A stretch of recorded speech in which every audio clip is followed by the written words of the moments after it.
ne wagĩrĩirwo nĩ gwĩtiria makũmbĩ mothe ĩtakura ĩgatagia rũhuho na nĩanaciĩkatire ũrĩa watũragia ũrimũ Riwa Winston Homes enderia andũ manyũmba biũ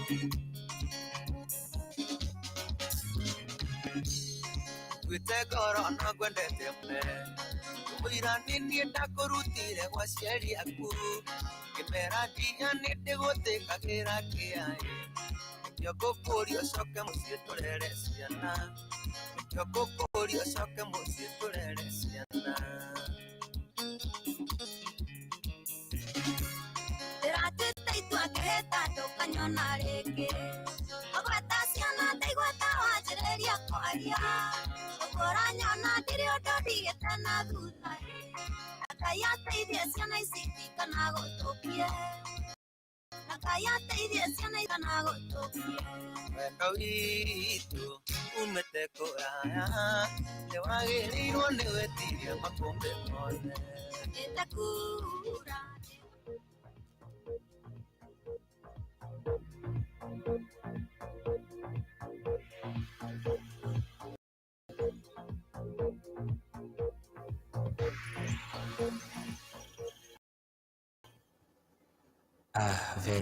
My name is Joseph Joy, and this is the 10 a.m. Business News Bulletin. No rural electricity consumers. President Ruto plans call foreign investors. Jobs yet to recover from the COVID pandemic-induced shocks. Kenya Revenue Authority eyes 50 billion shillings from tax amnesty. State getting a grip on cost of living as inflation drops to within target.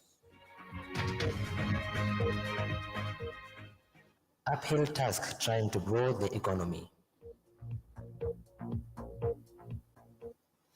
Welcome to the broadcast.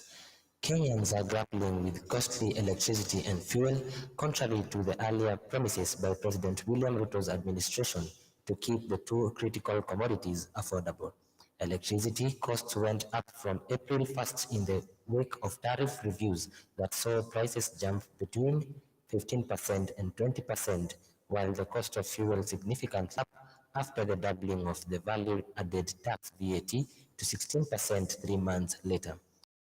The higher electricity prices came barely 3 months after Dr. Ruto sought to assure Kenyans that tariffs will be reviewed to make the commodity more affordable to ease the burden on homes, besides protecting businesses against a spike in operational costs. A litre of super petrol rose highest at 13.49 shillings, followed by of diesel at 12.39 shillings and kerosene at 11.96 shillings on the new VAT rate, which combined with the removal of the fuel subsidies pushed prices to record highs.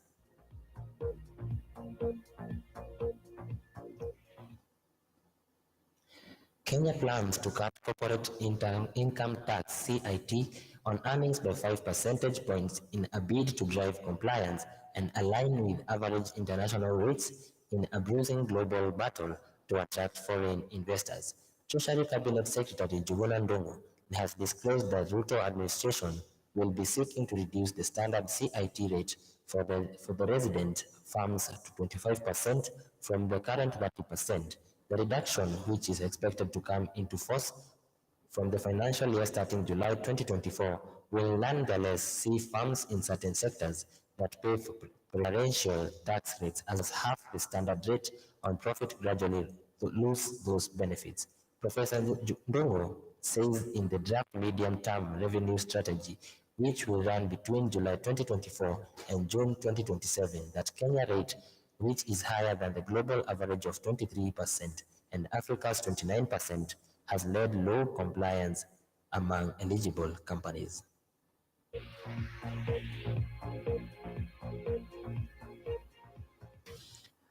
On to our third report. Creating more jobs was the heart of President William Ruto's campaign for August 9, 2022 election, in which he defeated his closest challenger, Raila Odinga. His team was especially critical of a flawed economic model that seemed to reward the few players at the top at the expense of millions in the informal and agricultural sector. But Dr. Ruto policies on creating jobs for those at the bottom of the pyramid are yet to take effect. The building of affordable houses, a key pillar in job creation for the so-called hustlers, is yet to start. Months after he rose to power, analysis of official employment data by Thika Road Radio showed that the number of jobs is nearly half of the private sector in Kenya had not recovered from COVID-induced shocks, dimming the hopes of millions of skilled youth joining the labor market.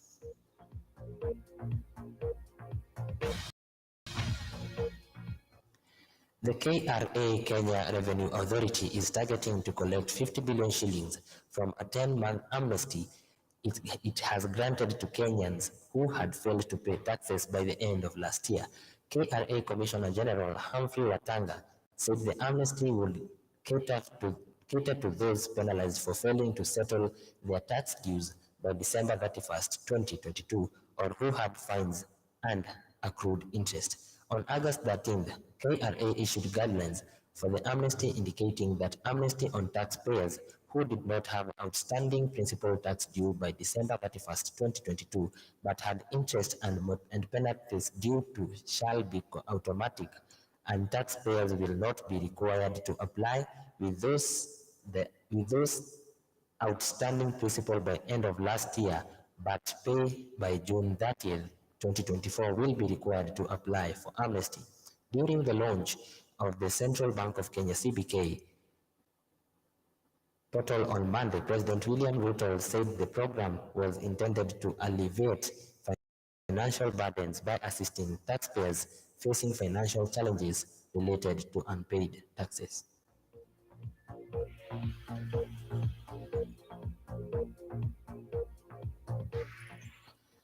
Inflation, a measure of the cost of living over 12 months, has since dropped to 6.7%, finally sitting within the official target of between 5 and 7.5%. This has been welcomed by the Ruto administration, which has been under pressure to bring down the cost of living as they had promised in their campaigns. By the time the president was being sworn in September last year, the country was experiencing a debilitating drought. This depressed the harvest of major crops and livestock products, pushing up the retail prices of foodstuff in the country. Inflation, a measure of the cost. The drop in inflation has largely been due to the drop of food prices as the supply of maize and several vegetables improved due to better weather.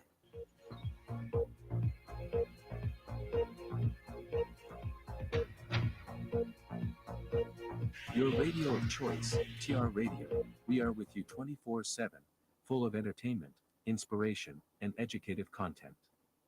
Chat, text, call, or comment on 011 374 80